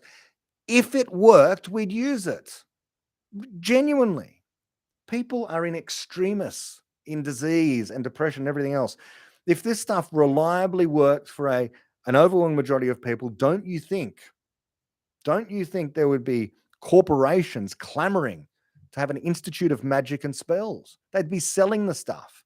But no, they sell the stuff that works, and they make billions of dollars on stuff that works. That's how the world works. There's no great conspiracy here. You probably would say there's conspiracy. Okay. He goes on to say, quote, "By the beginning of the Common Era, practicing magic was strictly for peasants, the urban poor, and exotic people in faraway places who supposedly didn't know any better. Lucian of Samosata, the amazing Randy of the 1st century CE, wrote a series of hilarious satires on the flim-flam that he claimed was being practiced by the mages and prophets of his time. It's among the recurrent themes of these satires that most of the people clueless enough to fall for such obvious humbug were illiterate yokels." End quote. The whole tone of this article is butthurt. Why is he taking it so personally? So he's clearly having a go at people today, rationalists who are criticizing magic, modern day magic, that he's a proponent of. And he's saying, oh, look, you rationalists, there's a long history of this. There's a long history of this going back to the beginning of the Common Era. People would say that, it was only for the poor and it's illiterate yokels that do this. As I say, a mage today, insofar as they exist, just go on, do your thing, make progress. If what you're doing works, use it on those who it works on and be happy. And by the right way, illiterate yokels. That's very judgy McJudge face. What's wrong with an illiterate yokel? Okay, keep going. Not much more to read here, I don't think. I'll wrap it up before the end, I think. He goes on to say, quote, "Now, of course, there was still plenty of magic being practiced in the classical world in those years, and not just by yokels. The Greek Enlightenment, like the later European one, was fashionable on the wealthier end of society and only penetrated down the social pyramid to a limited extent." End quote. So he's saying the later European one was only fashionable for the wealthy and only penetrated down the social pyramid to a limited extent. Well, that is straight up and down false. Not true. For one thing, we're still in the European Enlightenment. the British and European Enlightenment. Let's not get into that now. And it's been the best thing for everyone on the planet, for everyone on the social pyramid. Indeed, it's turned the least wealthy people into more wealthy people than the most wealthy people in bygone eras. Anyone of modest means who possesses a phone with Uber Eats has a wider selection of foods for dinner than the richest monarchs of the Middle Ages, by far, by far. The least wealthy among us are more wealthy than the wealthiest in the past.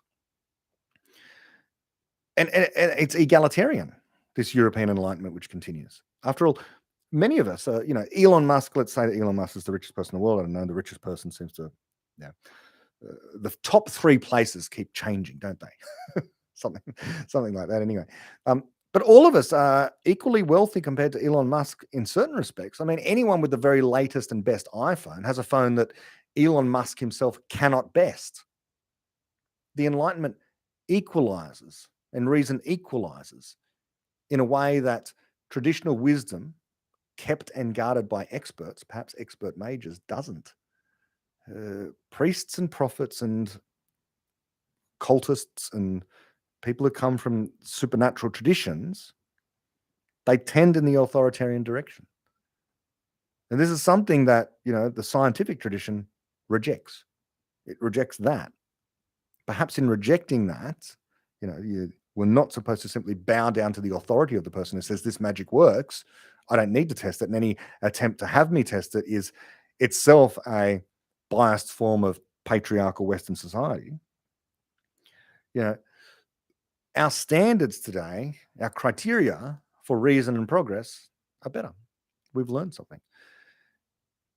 Let's just read. He goes on to say, furthermore, then as now, there were always members of the educated classes who kept up an interest in magic, and there were certain traditional organizations, the mysteries in the classical world, Freemasonry in the modern one, that didn't exactly practice magic, but offered initiations that were rooted in old magical traditions and passed on teaching, symbolism, and ceremonials rich with magical possibilities.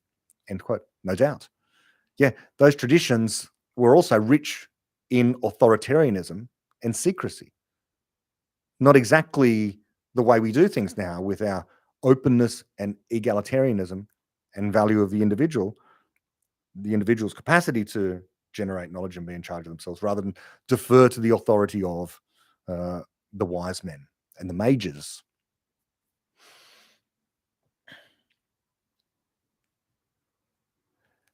He goes on to say, quote, as the charisma of Greek rationalism faded and its internal contradictions became steadily more problematic, in turn, these survivals became the seeds from which magic promptly revived, end quote. So that's just an assertion. He just said the charisma of Greek rationalism faded and its internal contradictions became steadily more problematic. What internal contradictions? Just maligning this Greek rationalism, Greek philosophy. Yeah, sure, there was this period called Dark Ages, but as people have said recently, probably misnamed. It's not like wisdom was forgotten there, but there was this period where there was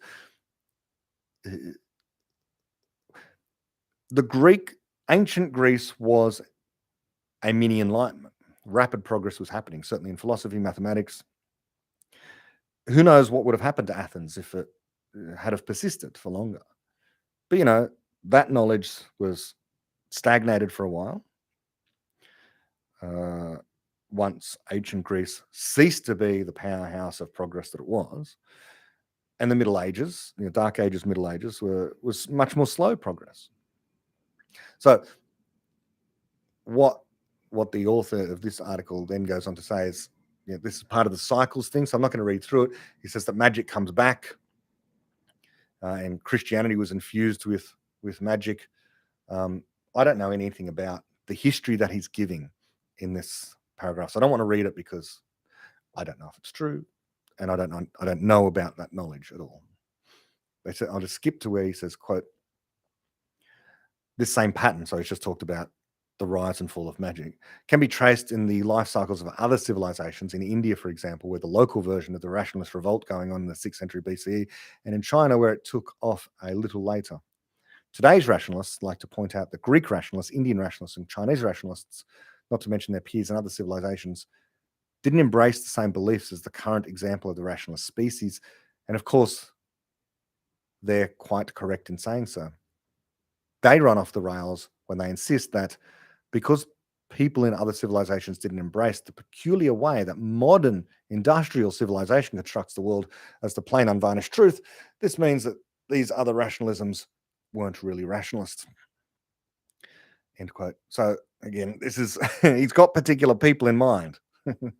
He's arguing with someone in his head. Like who talks about this plain unvarnished truth that he keeps using this phrase? Not people who've read Popper, for example, but even more broad than that. I don't tend to hear this phrase. So he's got someone, I don't know, someone in mind, or some group of people in mind that he's responding to here. It'd be better if he said up front, this is who I'm responding to, an article I'm responding to, this other blog post or something. But no, just general rationalism, whatever rationalism this is. It's a problem I have, Lena. This is why I like to quote people. This is what I'm doing right now, literally. I do with Deutsch and Popper and Pinker and whoever. Have the quotes. Don't just talk about the general, because you do that and it's like, well, who are you representing? What ideas are you arguing with a chimera? You're arguing with a shadow. You're not actually engaging with anyone. Insofar as you're engaging with an idea, it's an idea that you've invented in your head, a version of an idea no one is willing to defend.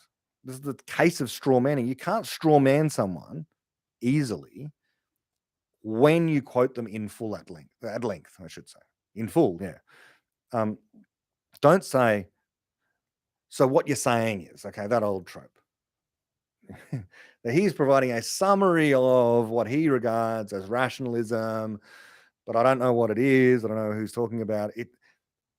It doesn't resemble what I regard as rationalism. And so therefore I can't defend the thing that he's attacking. All I can do is explain what I understand rationalism to be, by which I mean the capacity to correct errors.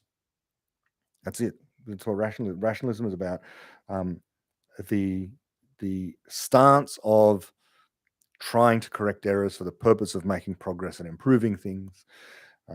Errors in your ideas, errors in your best explanations of the world. That's rational. That's the rational thing to do, is to continue to correct errors. And reason is a broad category of approaches from mathematics, science, philosophy. These are parts of reason. And we apply rational methods, the error correction in all of them. That's sort of a distinction. Not hard and fast, but the way I like to try and understand this thing. Derived from the work of David Deutsch, I would say. But not meant to be a quote. Okay. So he says, the author says, quote, that objection, in other words, that other rationalisms that came before modern rationalism, that objection is as predictable as it is hopelessly wrong. Each culture constructs its own world, end quote. Its knowledge, each culture constructs its knowledge of the world. It doesn't construct the world, but insofar as it constructs its own buildings, in the physical world, then yes. But constructing ideas in your mind is not the same as constructing the world. It really isn't. It really isn't. There's a world out there. So he says, each culture constructs its own world, its own man-old, atop the common foundation provided by human neurology and instinct. And so each civilization's version of rationalism attempts to make rational sense of a different world, end quote. No, it's not a different world. They're not making sense of a different world. Maybe they're making sense of the society around them, which is different. But the world, the overall world, includes other cultures. So Western culture includes other cultures, and we can make sense of those other cultures, and those cultures can make sense of us, the individuals in them, I should say, the individuals in them. We know that it's the same world because insofar as our understandings of it are accurate, they work. to produce stuff that works.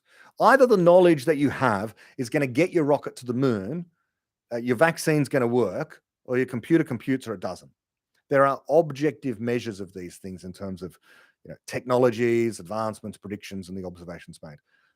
The photons really do land there and not there. That can be checked by anyone, independent of culture, independent of anything about the person. One of the great strengths of science is you can extract out the background of the person. They can agree on, well, there's the dot and there's not the dot. Okay. We can agree. We can converge on reality. We don't just construct it. Okay, he goes on to say, quote, every other civilization's rationalist movement has been as convinced as ours that its way of thinking about the universe was the plain, unvarnished truth, end quote. I'm not convinced about those blanket statements, either about our civilization's rationalist movements. He says movement, but I think there are multiple rationalist movements.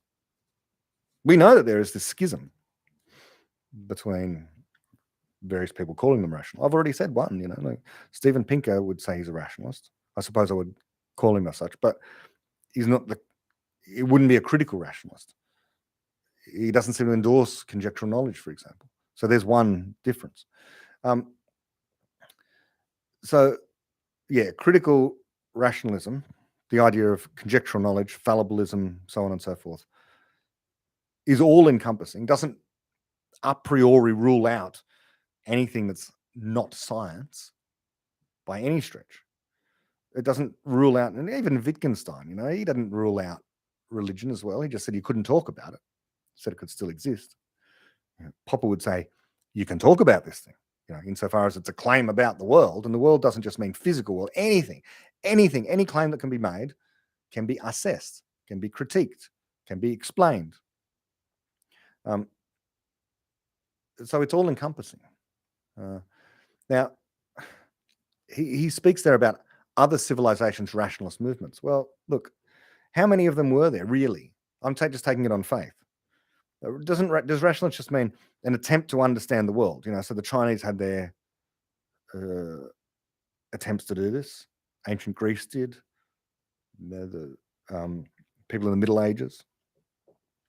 But how much were they really rationalist? Like the Enlightenment, the modern Enlightenment that continues, that began, around the Renaissance, 16th, 17th, 18th centuries, it continues through to today. Like that does stand apart. That really does stand apart. Why? Because of, as David Deutsch explains in The Beginning of Infinity, a culture of criticism. The culture of criticism is something that is different. Okay. Yeah. So he goes on to say, he talks about the plain unvarnished truth again. So this plain unvarnished truth that supposedly the rationalists endorse, well, these are interpretations, we say. He then goes into a lengthy history as well, mentioning everything from, well, we've just got a whole bunch of names there that I don't know who they are. Talks about Doctrine and Ritual of High Magic in 1854. Something about the flowering of psychical research at the end of the 19th century during the flowering of parapsychology from the 40s through to the 70s. Okay, so and concludes this particular paragraph with crucially to the breakdown of our civilization's rationalist worldview is proceeding at something very like the usual pace. End quote. So he's got a barrow to push. He wants to say, look, there's a pattern here. What do we think about patterns in history?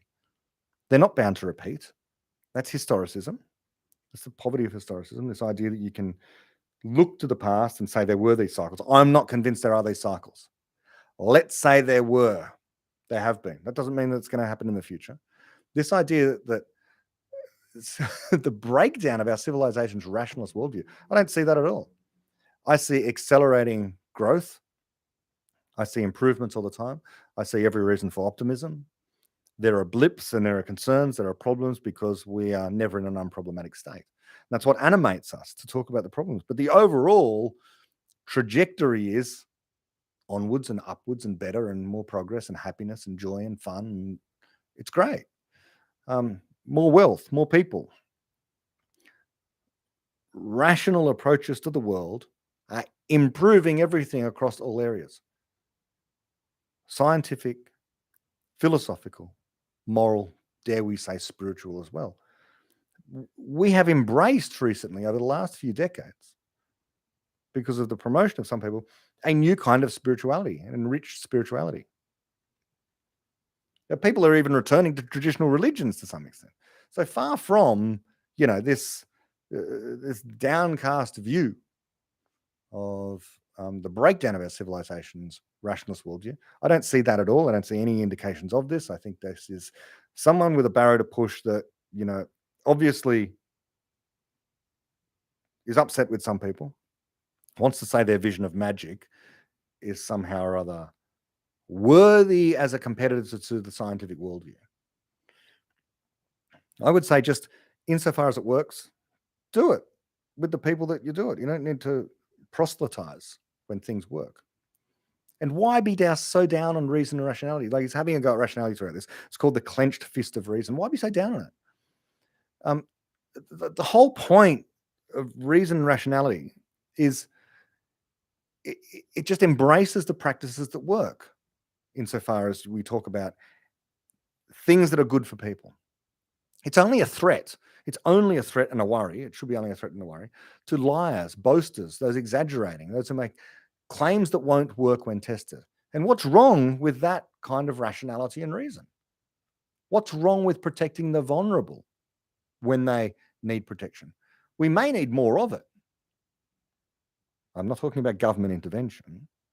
I'm saying that people of reason need to stand up and to call out nonsense when they see it. This doesn't need to be seen as denigrating spirituality. Look, presently there are whole political movements devoted to attracting young people, children and youth in particular. But there are these political movements they're trying to drag children and young people into a weird kind of cult where they're supposed to change their gender, change their sex, change their sexuality, because it's fashionable. It's fashionable to be non-binary. It's fashionable to be anything other than straight and cis, male and female. There are reasons to be concerned about this, because children are having their bodies changed in ways that are irreversible for now. Now, look, I'm not an essentialist. There is no such thing as the male mind and the female mind. There might be characteristics, different between them, but minds are universal. And off into a distant future, you'll be able to occupy whatever body you want. Fine. Yeah, that's the non-essentialist part. Okay, that's the truly gender fluid part of things. But we're not there yet. And because we're not there yet, people are refusing to accept reality, the reality of where we are in 2023, for example. People are being offered magic. They're being offered the opportunity to change their bodies in ways that are irreversible, being told it is reversible.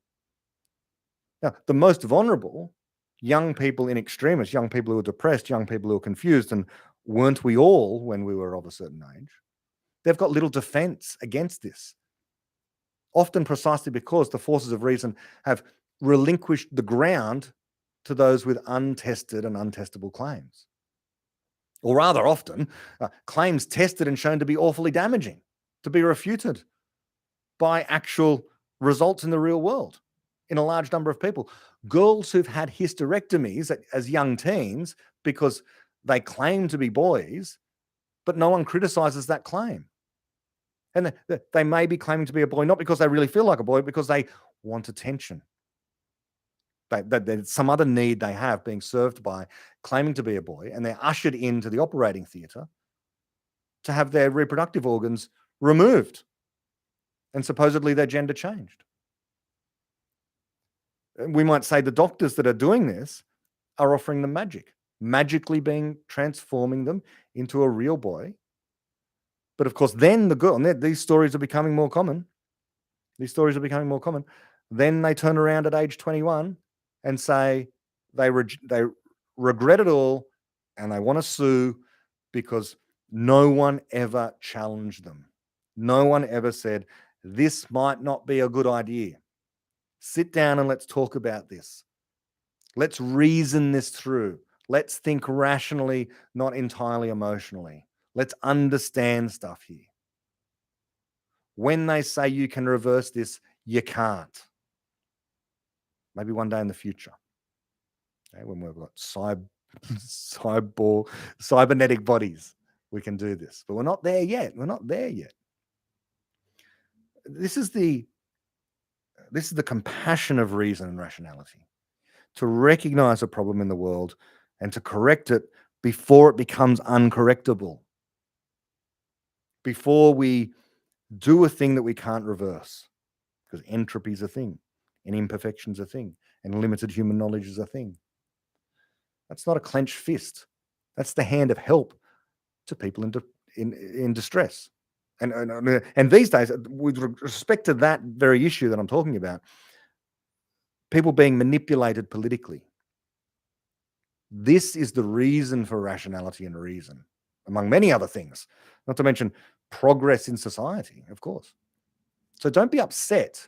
Don't be upset if people challenge your magical claims. It's just, people wanting to be reasonable and in many cases compassionate as well.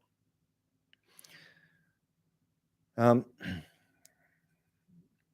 I'm skipping a bit and I'll pick it up where he says, quote, sooner or later, the things that have been excluded from the world by any rationalist system will include things that can't be ignored without putting the survival of civilization at risk. And when those things are ignored anyway, as they normally are, the consequences are all too familiar from the historical record, end quote. The extinction of societies over time is a consequence of not embracing reason enough. The cure for this all too familiar consequences of civilizations being at risk, the cure is more rationality and reason, not less. If something has been excluded from the world, knowledge, I suppose, that puts civilization at risk, it is reason and knowledge creation and problem solving that will bring it back. Wishing it weren't so isn't going to help. Using magic won't cut it when the asteroid is heading our way. But I don't see any sign of this thing that is putting civilization at risk. Things are only getting better, irrevocably getting better.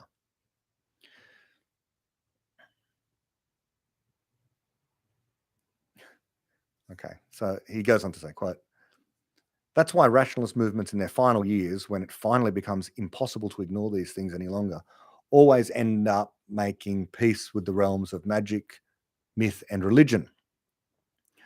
They've previously spent so many years and so much effort denouncing. To put the same thing another way, that's why the magic or the esoteric religion of a waning civilization ends up absorbing the heritage of that civilization's broken down rationalism, repurposing it to cope with the unmet needs of time, and placing it in a context of practice that keeps it from blinding itself with its own abstractions quite so readily as when given free rein.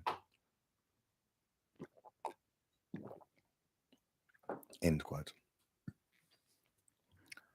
So that's one vision of history.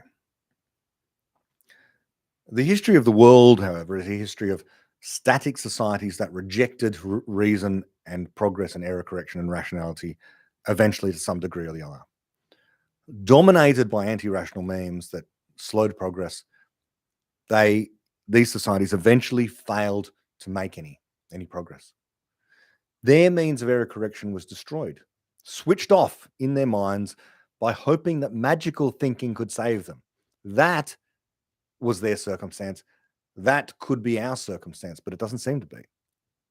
It's taking on anti-rational ideas. That's the history of the world. Dead civilizations were not killed off by the deployment of too much reason and rationality, but rather for want of it. Okay, last paragraph that I'll read of his article, and it is the last paragraph of the article. Quote, Magic, as I suggested in last month's post, is the reset button for minds that have allowed their worlds, their representations to get out of sync with the reality those representations are meant to describe. In all ages, that's highly useful for individuals at certain times, which occur with remarkable predictability in the lives of civilizations. That's necessary for entire societies. We live in such a time, in case you haven't noticed. End quote. Prophecy. Prophecy. The idea that we live in these times where we're going to need magic, the reset button for minds that have allowed their worlds or representations to get out of sync with the reality. No, I don't buy any of this. But perhaps, what I will concede is that some people can benefit from what might be called magical practices. Fine. Let those individuals do as they wish. We don't understand everything. If someone wants to burn sage in order to feel better, or to cast a spell in order to feel better, I've got no problem with that. It fits within a rational worldview. It is when you say, this thing can actually work for you, regardless of who you are, but you can't test it. And if your experimental test reveals that it doesn't work, it still does. That's where we've got a problem.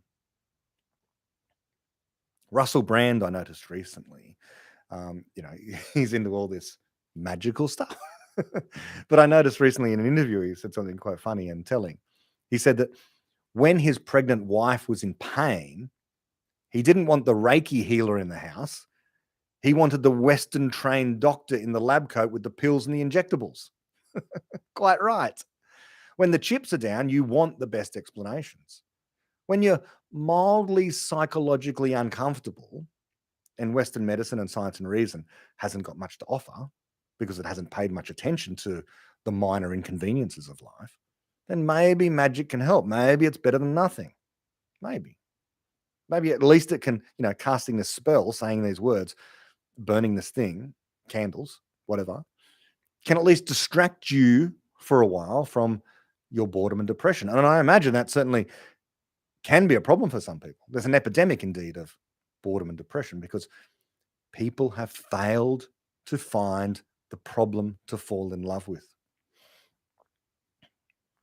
Okay, I think that's enough. Again, to do Lily justice, let's just answer her question. I see no other wave of this coming, and I'm not persuaded that there were waves. I'm just taking it as faith that his account of history was that there was waves of rationality and spirituality. He didn't use that word, he used magic. I don't know that I'd conflate those two words necessarily. I think there is a rational way of understanding spirituality that someone like Sam Harris would espouse, that wouldn't include magic that this fellow espouses, because I get the sense that this fellow is talking about the literal supernaturalism. And I think that literal supernaturalism isn't necessarily what spirituality is about, but it might very well be what magic is about. I don't know. Whatever the case, even if there were these cycles of rationality and spirituality, that is no reason to presume they will continue. That would be induction. That's historicism. That's thinking you can predict the future evolution of entire civilizations based upon what happened in the past. It's also a Marxist idea as well. Therefore, we need to implement this political idea. Therefore, we need to implement more magic.